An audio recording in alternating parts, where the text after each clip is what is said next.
Hello, my name is Momo of Momo Makes, and welcome back to another quick and easy yarn review. On this week's episode, we will be diving into Facets by Loops and Threads.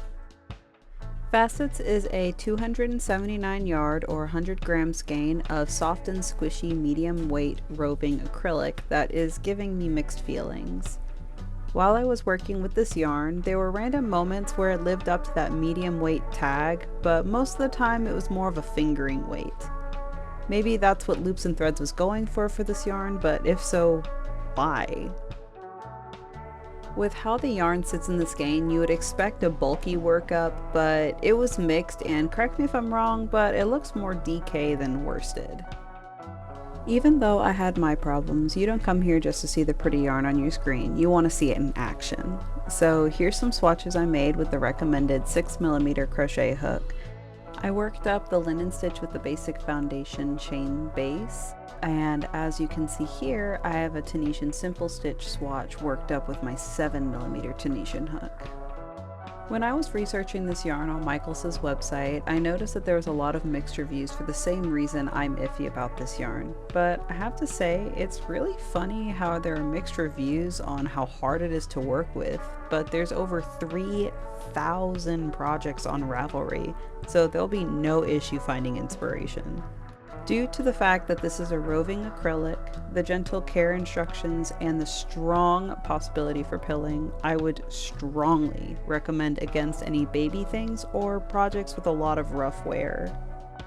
Personally, I liked making this loose beanie I made. Funny enough, I didn't even use the whole skein, and after weighing, I learned that I could actually make two if I wanted.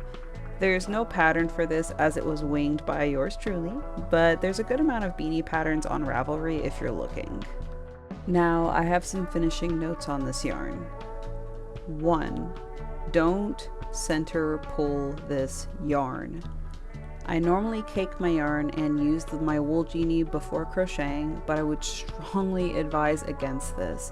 The roving nature of this yarn makes it next to impossible, and you will end up like I was on my first go around with this yarn 2 years ago, pissed and tossing it in the whip pile of projects never to be touched again. Number 2, before buying a bunch of this yarn for a large project, please just get one and try it out. You might not like it as much as you had hoped.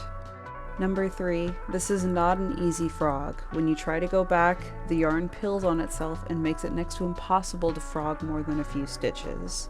So be confident in your stitches if you decide to use this yarn. And finally, number 4, this is not a beginner yarn. Yes, it's acrylic, but without sounding too dramatic, when I started crocheting, I tried it out because it is a beautiful yarn. But when I kept messing it up, it discouraged me, made me think that I was the problem, and then almost got me to stop crocheting altogether. With all of this, I would rate this yarn a 2 out of 10. It's pretty and soft, and it might just be me, but I don't see the draw besides the pretty colors. Don't let me discourage you though. If you want to pick some up for yourself, go right ahead. I'm sure the shelves are still overflowing with this yarn, just like every other time I go to Michaels.